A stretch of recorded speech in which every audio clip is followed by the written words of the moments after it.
In this episode of the Well Aware podcast, we're joined by Chandra, an Aware Recovery Care alumni, for an honest conversation about trauma, alcoholism, and recovery later in life. She shares how years of unresolved trauma and perfectionism led her to alcohol, why asking for help felt so difficult, and how recovery truly helped her find hope again. Together, we explore the unique challenges older adults can face when seeking treatment and why it's never too late to begin healing. Let's get started. Well, hello, everyone, and welcome back to the Well Aware podcast.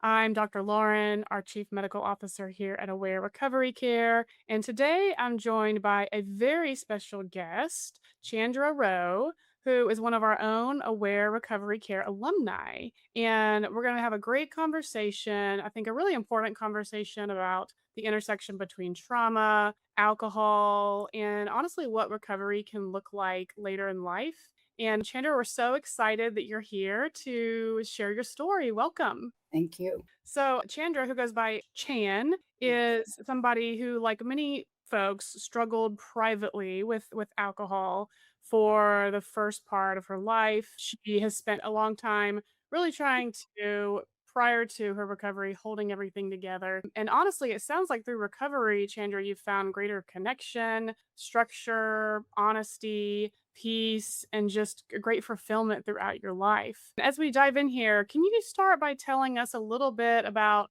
what was life like before recovery, and then what ultimately led you to make the decision to make a change? Okay, so I grew up in a very abusive home with a father that sexually abused us and both of them alcoholics. Obviously, being young, you don't know any of that stuff, but in that you don't learn boundaries. They made off alcohol like it was the only way you could have fun. And unfortunately, when a child is being sexually abused, you learn survival skills. So from a very young age, from what we know now, and I'm still in therapy, from what we know now, it could have been as young as first grade. What my memories could, because I do have definitely scattered, broke up memories, is that he probably started when I was in first grade. One of the first visions was fifth grade. So, in amongst that, what you learn is what they teach you, because when you're born, you're pure. What I learned in all that time, I was,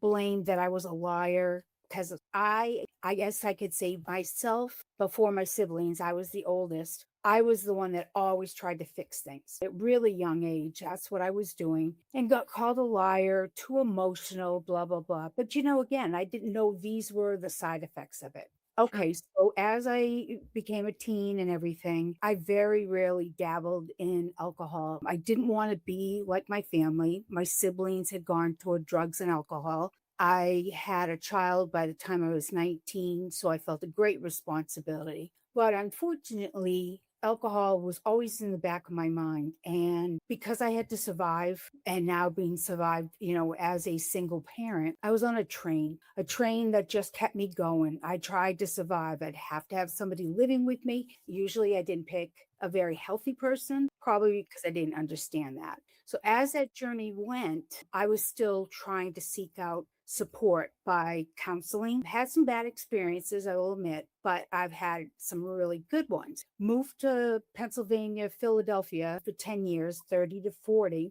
And when I returned home, it's unfortunate, but you get right back into those habits of the codependent, trying to take care of everybody, which I've always done, and stopped counseling. So in my brain, I thought, oh, I'm over this. I've, fixed all this. Well, the unfortunate part and how my alcoholism basically started is I didn't go to counseling for 20 years, from 40 to 60. And it started slow. And I felt like I had it under control. But by the time I was in my 50s, it was mainly just beer, but it increased when I found out about vodka.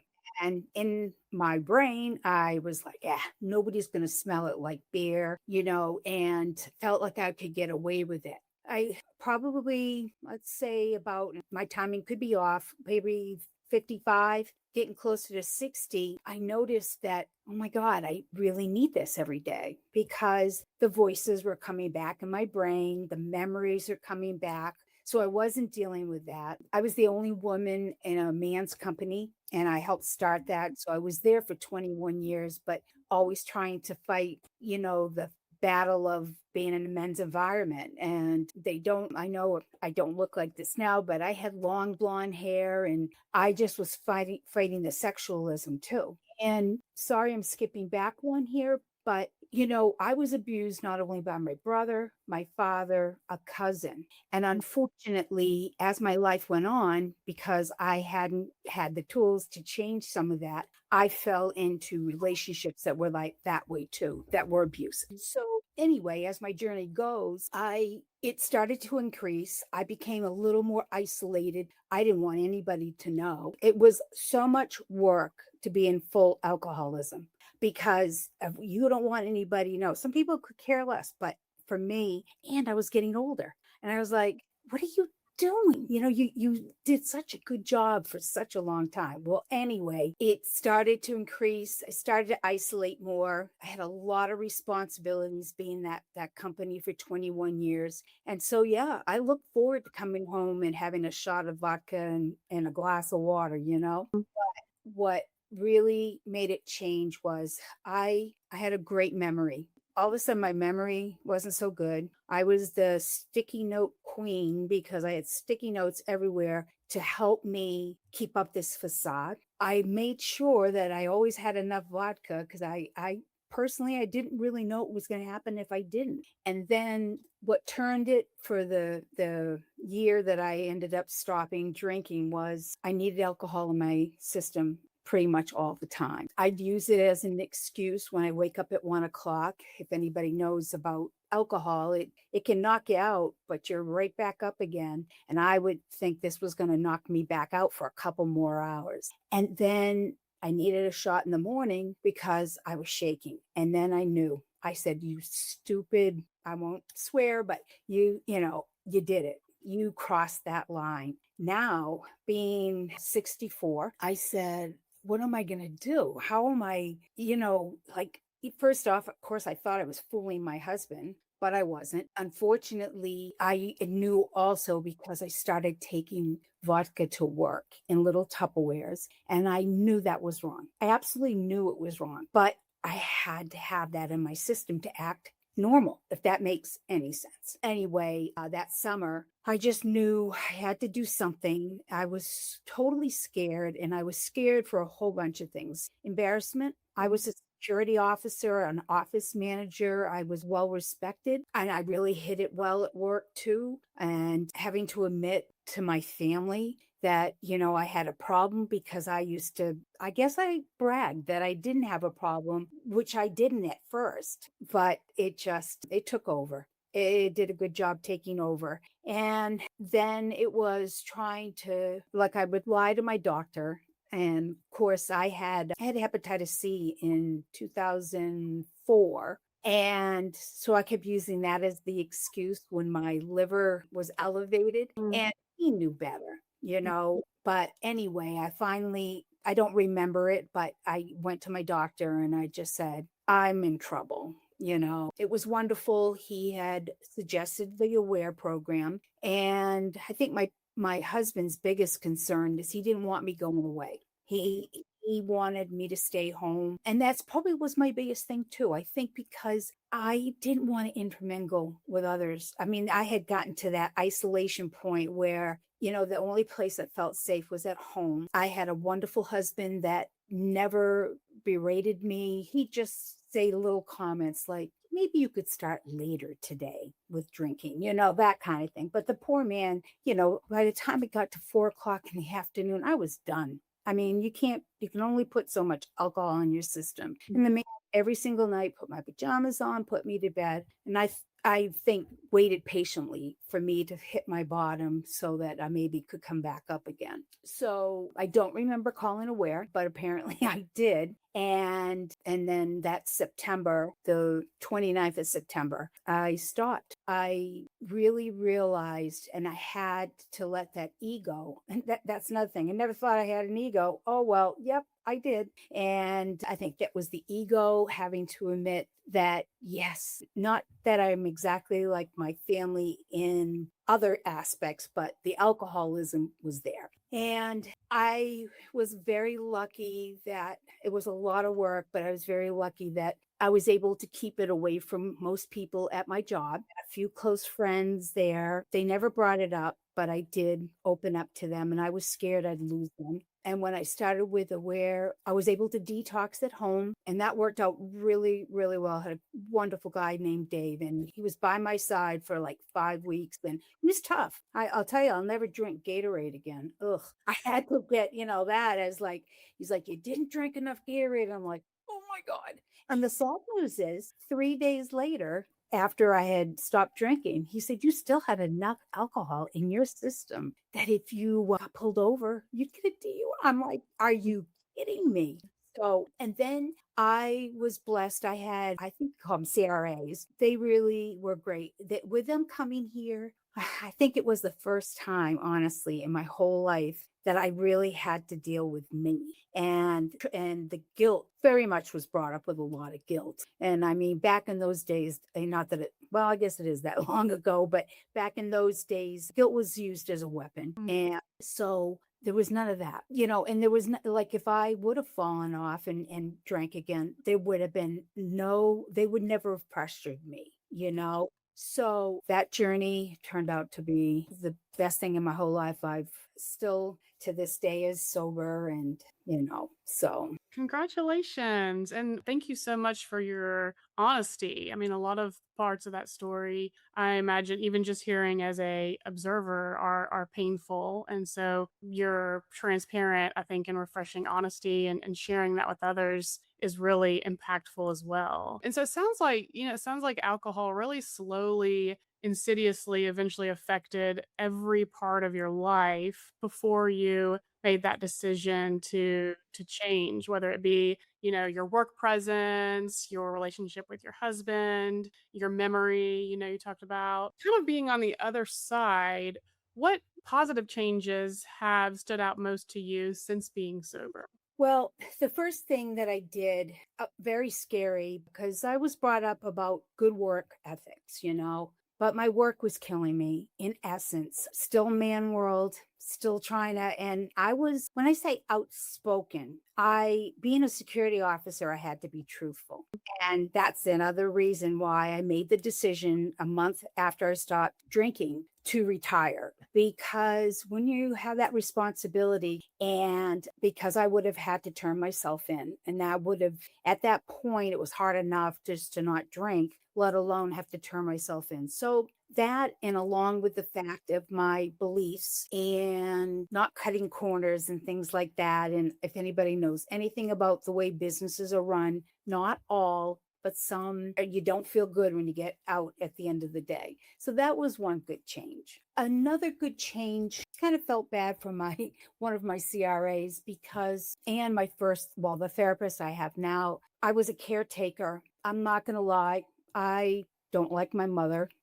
She passed a year ago. Didn't like my father, obviously. And just really, there was so much, disconnection, dysfunction, and I just couldn't get better. When I stayed around those people, my job always ended up being caring for somebody, going to get somebody's booze, whatever the case, taking care of their kids. And I had to get away from that. And that's why I did leave for Philadelphia for 10 years. But when I came back, I could feel that nudge. I could feel the guilt. Wasn't still in therapy. So I did get back into the habits, and which slowly was destroying me. And the other thing that was hard to admit was alcohol wasn't my friend.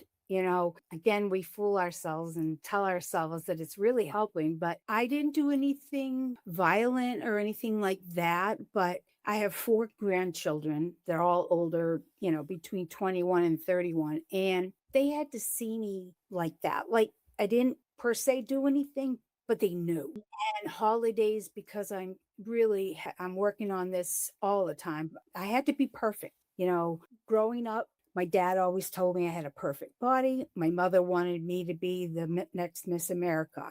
And for me, I didn't know who I was. And so through things like making Thanksgiving dinner or birthdays, everything had to be perfect. And when you drink and it's not perfect, you have your little fits, you know? So that is a big thing. I mean, the first year, I mean, I just stopped drinking. I really felt like if the turkey burned, who cares? But I never had that. I mean, all those years, 60 years of always doing that. So that was good. My relationship with my immediate family, my daughter and grandkids and my husband really was on the mend, and they were very, very forgiving. Unfortunately, the first 2 years were pretty tough for me with my other family, and my middle sister had to live on our property in her trailer, and she had cancer. Mm. So I spent 2 years taking care of her, taking her everywhere. I again was one of those guilt-ridden sense of responsibility. My mother started to get sick, and she's an alcoholic. And I mean, she was drinking whiskey up until the year before she died. And I could see that she was having some form of dementia, but that's another long story. Trying to get help is very difficult. But anyway, I took care of her, and it was hard because I didn't like her, but I looked at her as an old person, and I said, this is how I'm going to get through this. So that was something that was like, I don't know, that was just for me, that was my spiritual part of how I handled things. So yeah, I mean, I don't know if I answered the question right here or what. Yeah, it sounds like really you were able to make some smart professional choices to decrease your stress. I think is really notable you were able to be a caregiver to those who had not always consistently provided you the care that you needed or deserved as a child. I mean, boy, that says, how far I think you had come just in your sense of self and your stability with your recovery. I mean, you packed a lot. You packed a lot into there, a lot of really, it sounds like meaningful, impactful changes for you. What would we could talk all day about some of the helpful tips and feedback you have for others having come through this journey. And for those who are listened, who might be feeling stuck or ashamed or scared to ask for help, especially later in life, what would you want them to hear from this? Would you want your takeaway to be? Well, I think the basic thing is trying to start with yourself. And if anybody's been through that kind of trauma, I don't care if it was a car accident, right? Whether it's this or that, if you've gone through something traumatic, and first off, you're not crazy. Okay, that's one thing, guys, I can tell you, I tumbled with that, you know what I mean? Because you don't, that's how I was taught, you know what I mean? And I felt alone, and that also comes from any type of abuse. So that was the first part of it. But what I can tell people, you got to find it. It's really deep inside, but I wanted to be better. I used to want to be normal, and I had to resign myself to the fact that I wasn't brought up in any type of normal way. And so because of that, I wasn't going to be normal. And this kind of thing wasn't going to go away. So I had to accept that. And the alcohol did nothing, absolutely nothing to help me. It just made it worse. I think if people are afraid, the very first step is reach out to somebody you feel safe with. A lot of times with trauma, that's the biggest thing you got going. You just don't feel safe. I don't care who it is. It could be, your priest, it could be a friend, it could be a stranger. But start like doing that. And I found that with Aware. I desperately needed somebody that wasn't part of my family or anything else. They were, especially this one lady, Melissa, she was just so objective.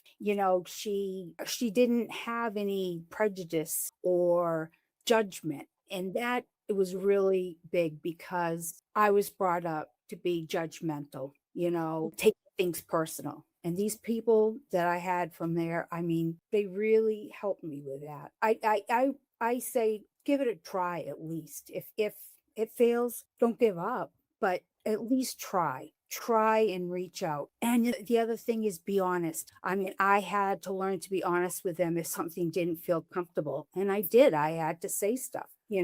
Man, so many nuggets and pearls there. And I think too, just hearing your journey and where you are today and overcoming what you've been through really is just such a inspiring and hopeful message of resilience and possibility. And I love the message of like, if it doesn't work the first time, just keep trying again. So thank you so much for joining us today. I have no doubt our listeners will find your story not only helpful, but impactful and inspiring. And I think a fresh perspective on what recovery can look like, maybe not in your 20s and 30s and 40s. So thank you so much for that. Thanks for joining us. And that's all of our episode of the Well Aware podcast today. Thank you so much for tuning in. And if you haven't already subscribe to follow us. And we're available wherever you get your podcast. Until next time, take care of yourself and be well.